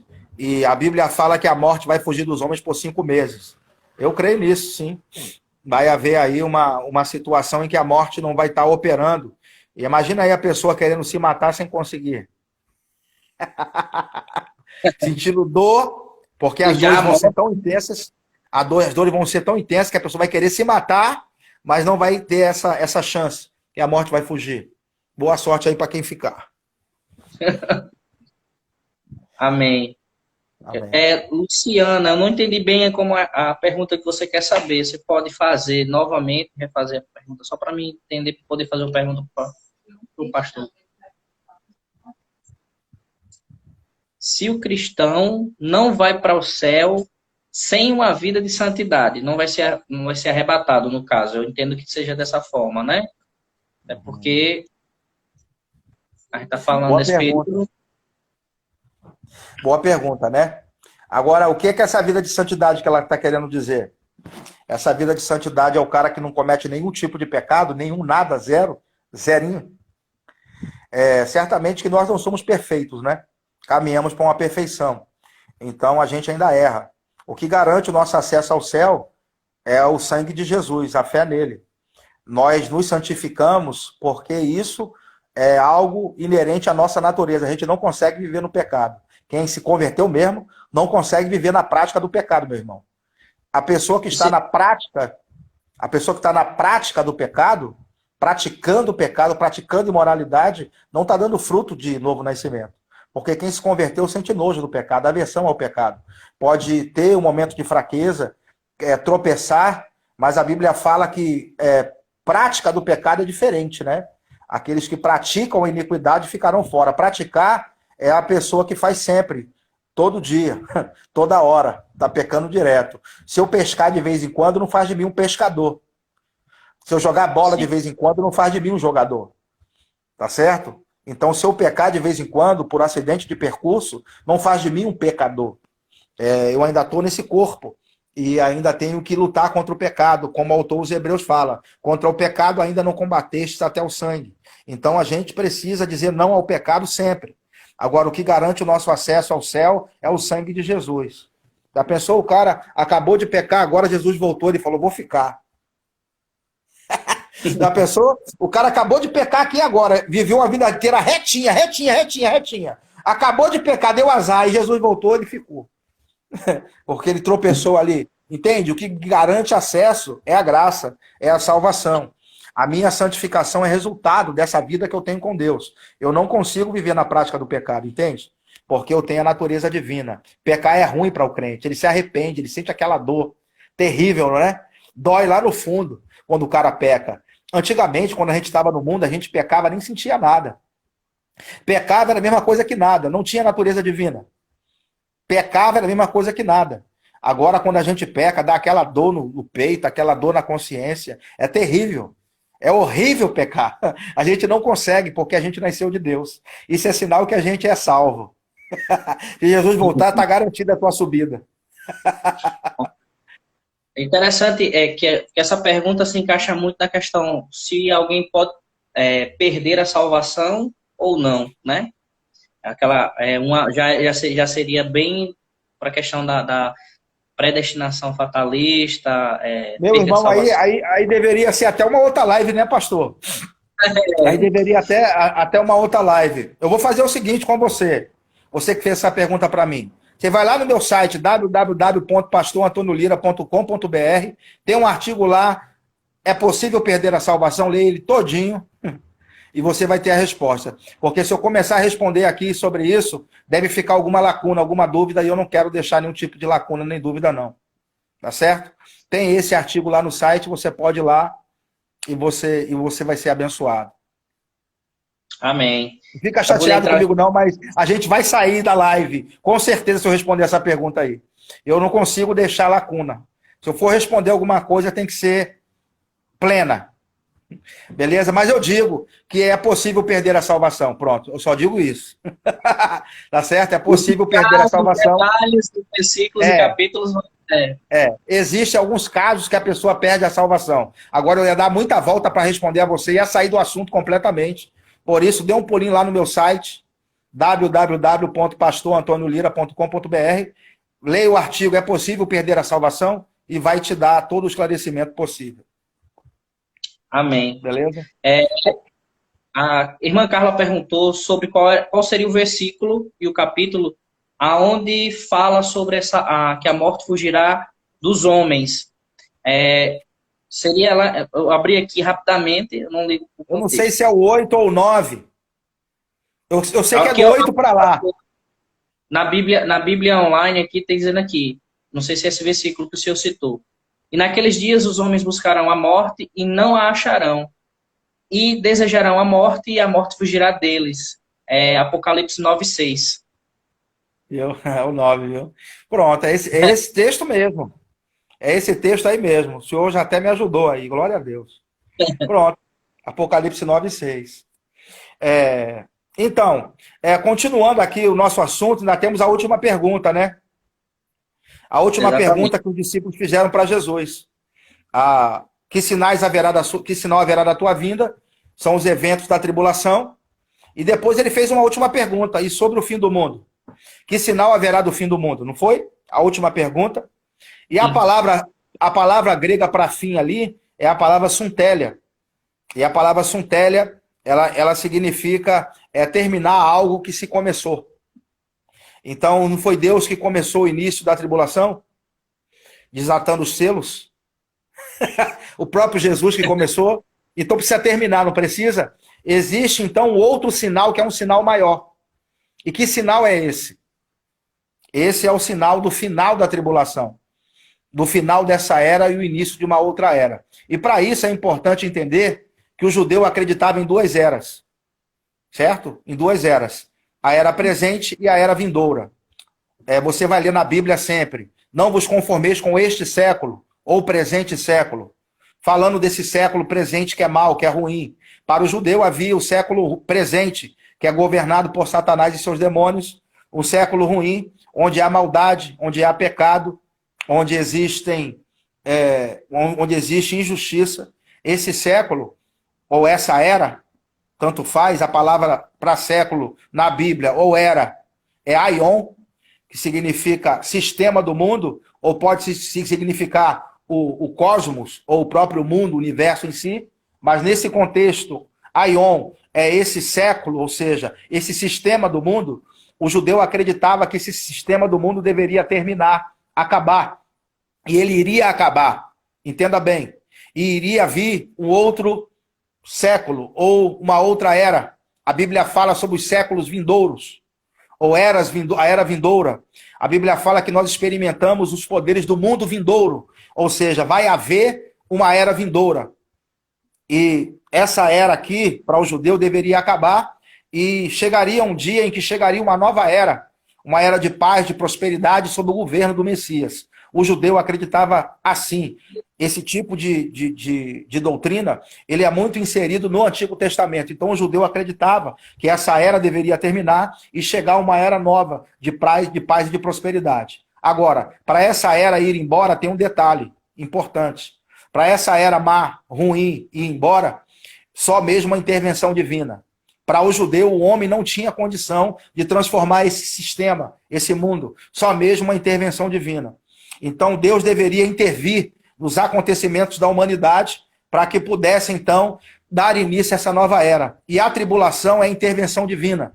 Tanto é que quem tira os selos é o próprio Jesus. Ele começa a tribulação, ela já vai começar a trazer juízo sobre os ímpios. Deus está trazendo julgamento sobre as nações. A tribulação é isso. É a intervenção divina.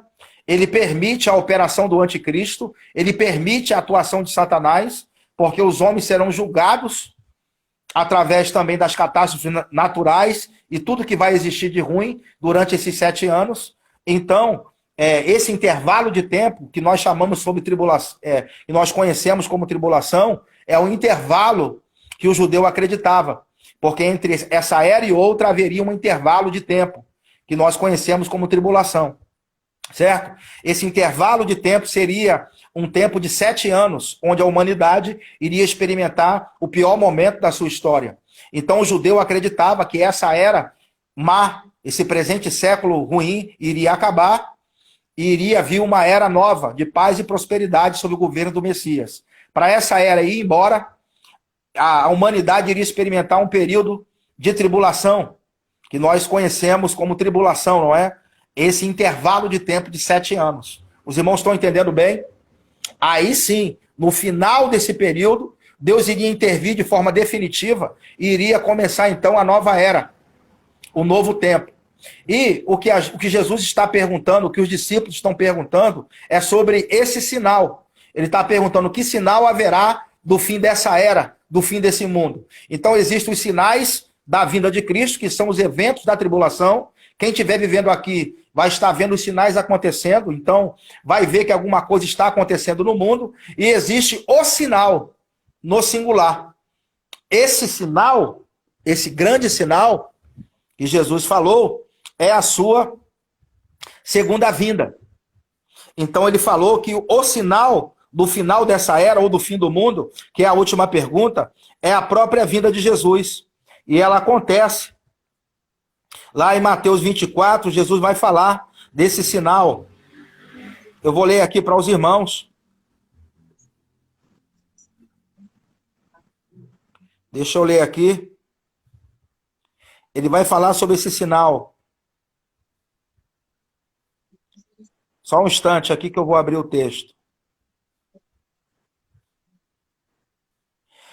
Vou ler aqui Mateus 24, 29 a 31. Então, os discípulos perguntaram: que sinal haverá do fim do mundo ou do fim dessa era? A pergunta certa é essa, né? Aí ele diz: no final da tribulação, o que vai acontecer? Ó?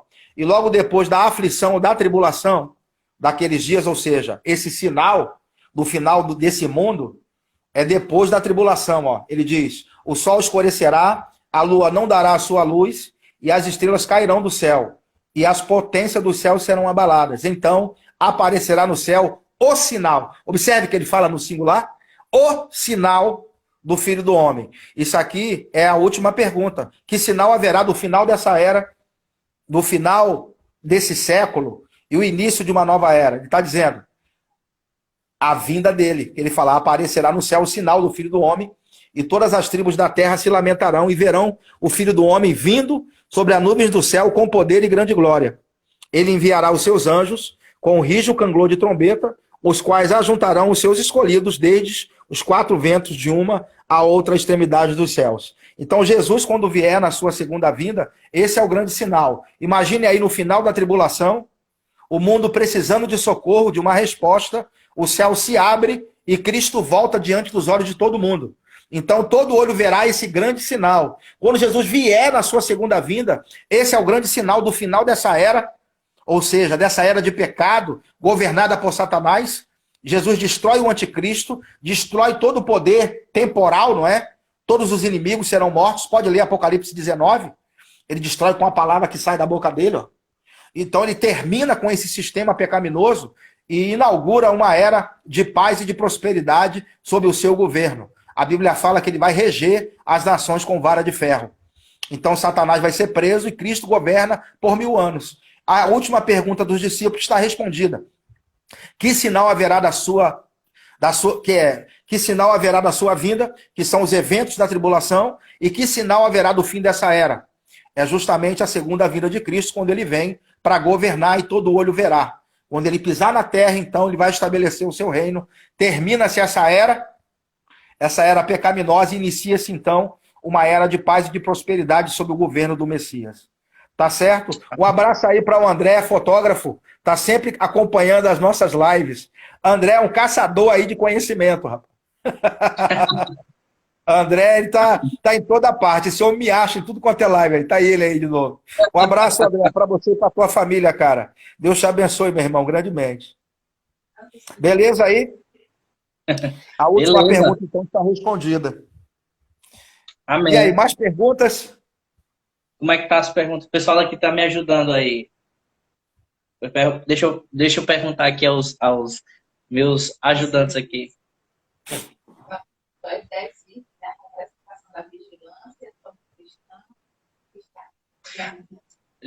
Deixa eu ver aqui, eu tenho uma pergunta aqui. A irmã Carla pergunta: as 10 virgens é uma representação da vigilância sobre o cristão que está andando em santidade? A pergunta é essa: se as 10 virgens lá, da parábola, as 5 prudentes e as cinco loucas, seriam o cristão, né? Aquele mais vigilante e aquele menos vigilante, ou tem outro significado? Essa pergunta aqui, quem fez essa pergunta aí? Quem fez? Quem fez a pergunta? Carla, mas eu acredito que tenha sido o casal, né? Carla e o Alisson, o casal que tem da nossa igreja. Parabéns aí para a pergunta.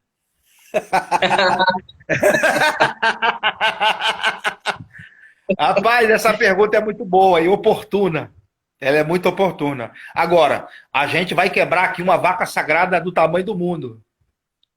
Vocês estão prontos?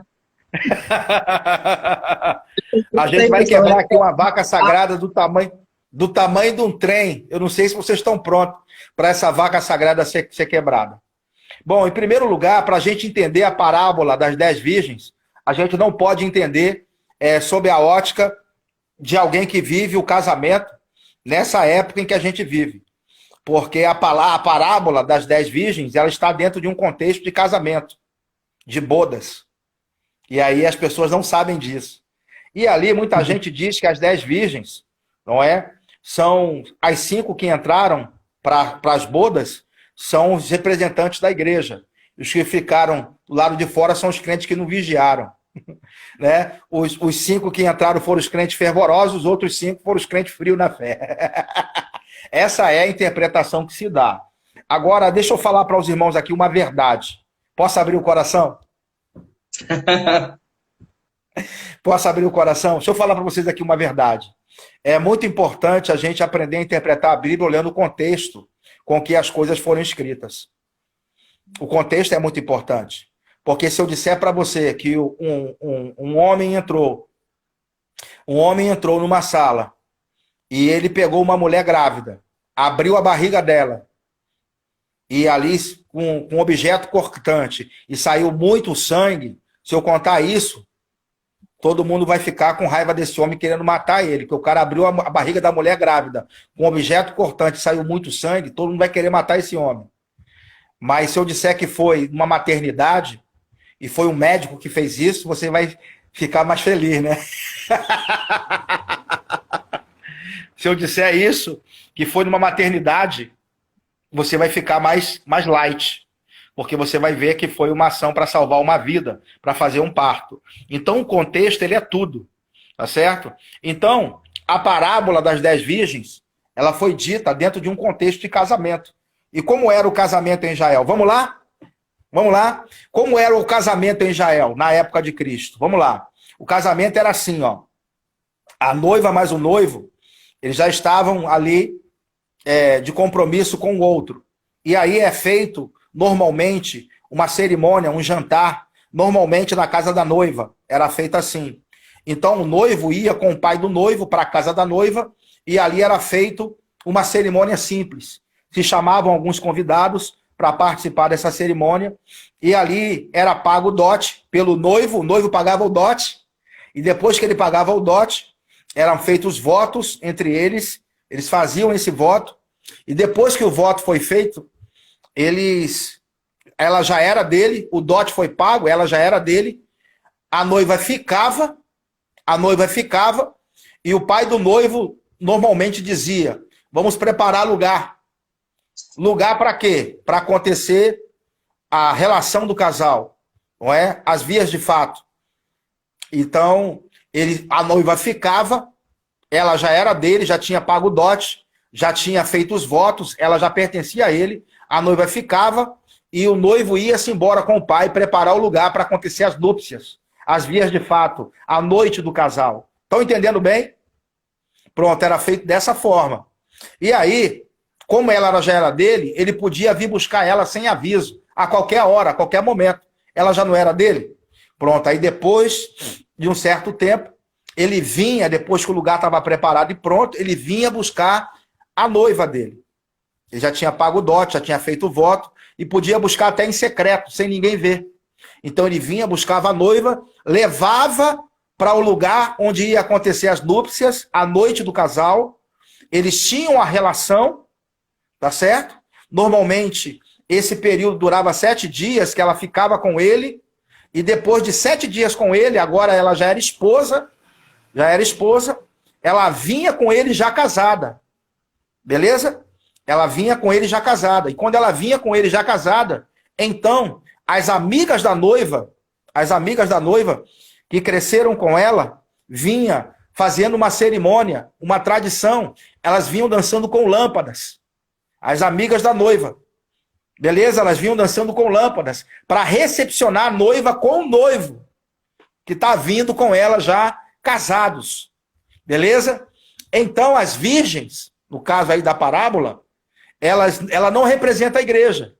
Porque se a gente for agora contextualizar, a gente já pertence a Cristo, como aquela noiva lá do casamento que eu falei já pertencia ao noivo. Então ele podia vir buscar ela sem aviso. Não era? Ela já não pertencia a ele? Então ele podia vir e buscar ela sem aviso e levar ela para as núpcias, para as vias de fato, para a relação do casal. Não podia? Da mesma forma, Cristo já pagou o dote, a gente já pertence a ele, agora ele pode buscar a gente em secreto a qualquer momento. Então, quando ele buscar a gente em secreto, vai levar a gente fica com ele 7 anos, durante 7 anos. E depois dos 7 anos, a gente volta com ele, certo? Na parábola das 10 virgens, as amigas da noiva que cresceram com ela, vinham dançando com lâmpadas.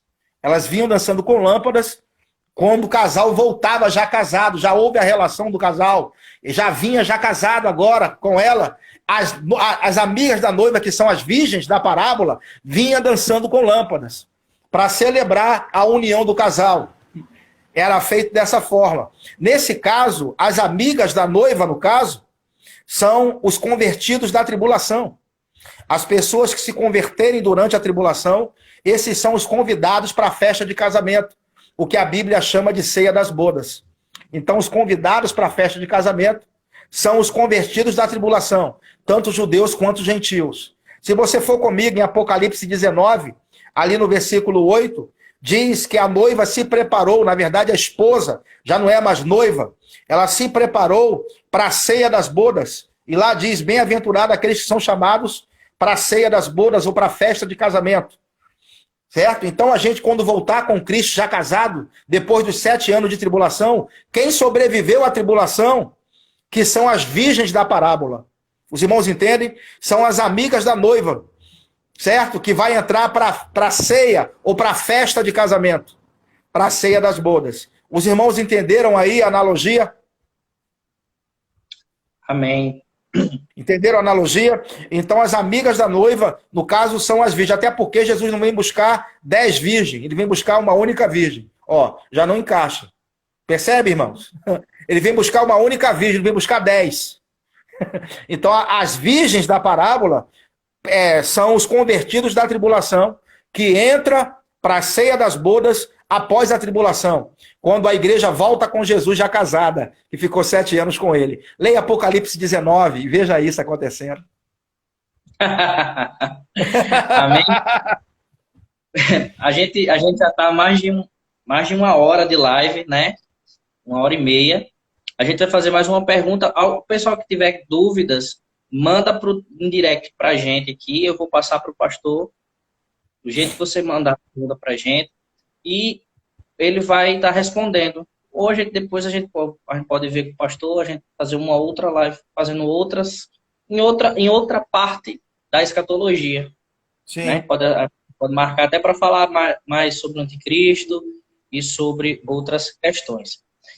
O irmão Alisson ele fez uma pergunta sobre Jesus. Ele pode aparecer para a gente já que em Mateus 24, 23 fala do Cristo ali, outra acolá.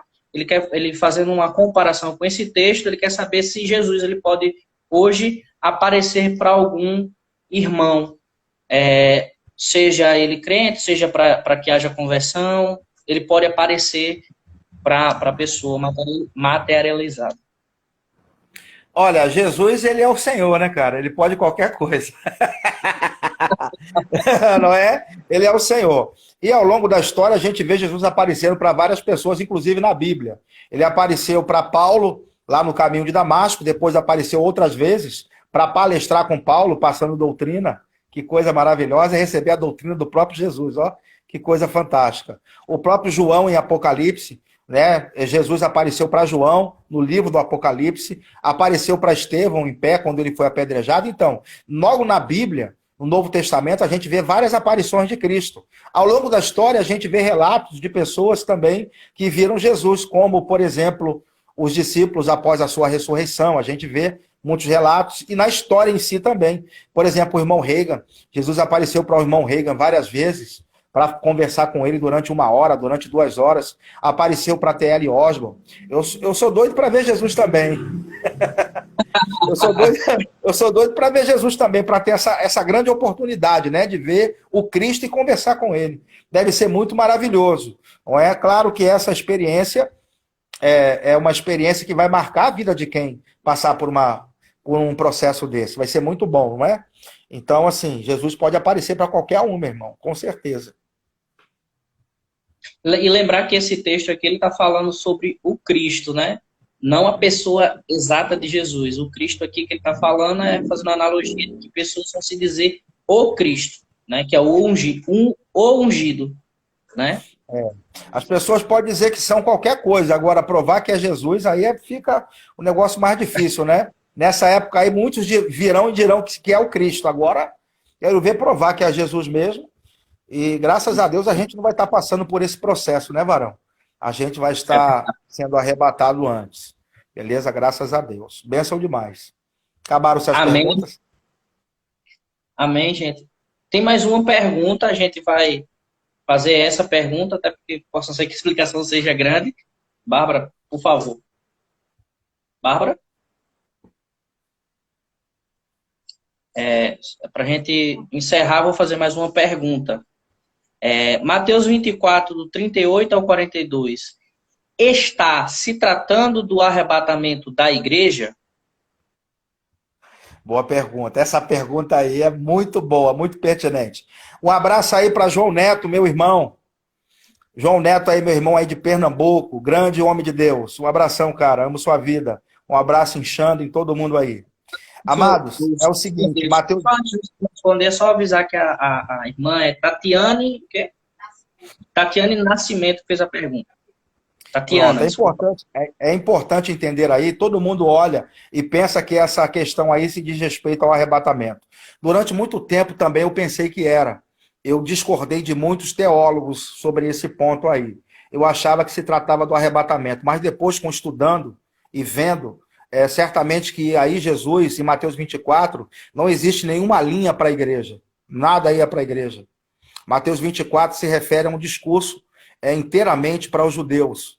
Não é? Esse momento aí está falando daquelas pessoas que serão levadas para a destruição, certo? E outras serão levadas para serem salvas. Se você for em Mateus 25, você vai ver os anjos, aí ele fala em 24 mesmo, Mateus 24 no finalzinho, ele fala, não sei se é uns versículos antes ou depois, acho que é antes, ele fala sobre os anjos que serão enviados para recolher os escolhidos, certo? Então é nesse momento que muitos serão levados, certo, para julgamento e serão separados entre bodes e ovelhas. No capítulo 25, você vai ver uma separação entre bodes e ovelhas. E os bodes que estarão à esquerda serão lançados no fogo eterno. E as ovelhas que estarão à direita, essas entrarão para o reino do milênio com Cristo. Então, Mateus 24, no finalzinho, não se trata do arrebatamento, mas, na minha opinião, se trata dessa separação, que os anjos vão estar separando quem sobreviveu à tribulação, que é escolhido, vão estar sendo separados, certo? Serão as ovelhas do capítulo 25, se eu não me engano, é o versículo 35. Serão as ovelhas, do capítulo 25, que vão estar entrando para o milênio no reino de Deus, certo? E os bodes serão colocados à esquerda, e esses serão lançados no lago de fogo. Jesus, quando voltar, ele vai estar limpando a terra para entrar para um milênio só justo. E eu creio que esse finalzinho aí, um será tomado e deixado o outro, é Jesus separando os escolhidos, separando aqueles que são deles, que sobreviveram à tribulação. Ok? Amém. Amém, gente. Obrigado por ter participado da live. Obrigado, pastor. É muito bom ouvir o senhor ministrar. É muito bom receber da palavra vindo da parte do Senhor, que Deus tem colocado no seu coração. Sei que é um assunto muito grande. Não dá para pregar a Bíblia toda em uma noite só, Dá não, né? Natan tem razão. E a gente vai ter outros momentos, né? E a gente vai ver aqui. Quem teve pergunta que a gente não conseguiu responder, mas aí manda pra gente, a gente repassa pro pastor e ele vai dar um jeitinho de dar respondendo e passando para você. Amém, gente? Também visita o site do pastor, né? O pastor Antônio tem um site. Nesse site tem cursos lá para que você possa estar investindo na sua vida, né? E tem textos, vídeos, áudios, né? Lá que você pode estar se alimentando e trazendo mais base para a sua vida e para você ter uma segurança para esse tempo, para ir até a volta de Jesus. Amém, Amém. pastor? Vou dar Amém. uma boa noite aí para o pessoal, para a gente estar encerrando. Amém. Amém. Agradeço demais, pastor Bruno, porque essa é uma oportunidade grande da gente estar ensinando a palavra de Deus através da internet, né? E assim ficou legal o bate-papo, os irmãos fizeram perguntas, interagiram, e é muito bom Amém. quando a gente vê o povo de Deus querendo saber das coisas do céu, não é? Então, agradeço demais a presença de muitos irmãos, amigos aí, que entraram na live, pessoas de longe, queridas, não é? De perto, gente que eu não conheço, gente que eu conheço, mas foi um prazer enorme estar aqui com vocês, é sempre um prazer servir ao corpo de Cristo. E como o pastor Bruno falou, se você quiser saber mais, dê um pulinho no site www.pastorantoniolira.com.br. Lá você vai encontrar também muitos livros para você baixar gratuitamente. Além lá do site, tem um canal PR Antônio Lira, tem mais de 80 vídeos lá, sobre escatologia principalmente, então tem muito material para você se alimentar da palavra de Deus. Foi um prazer estar com vocês, um abraço aí para todos, um abraço pastor Bruno, um abraço Bárbara, é sempre um prazer servir vocês, né? Sempre Amém. um prazer estar junto com vocês. Shalom. Shalom. Obrigado, gente. Fica com Deus, sejam abençoados na prática da palavra. Nos vemos numa próxima live, que a gente vai estar publicando aqui no nosso canal do Instagram. Fica na paz. Uma boa noite, Tchau. gente. Abração. Tchau. Tchau. Abraço.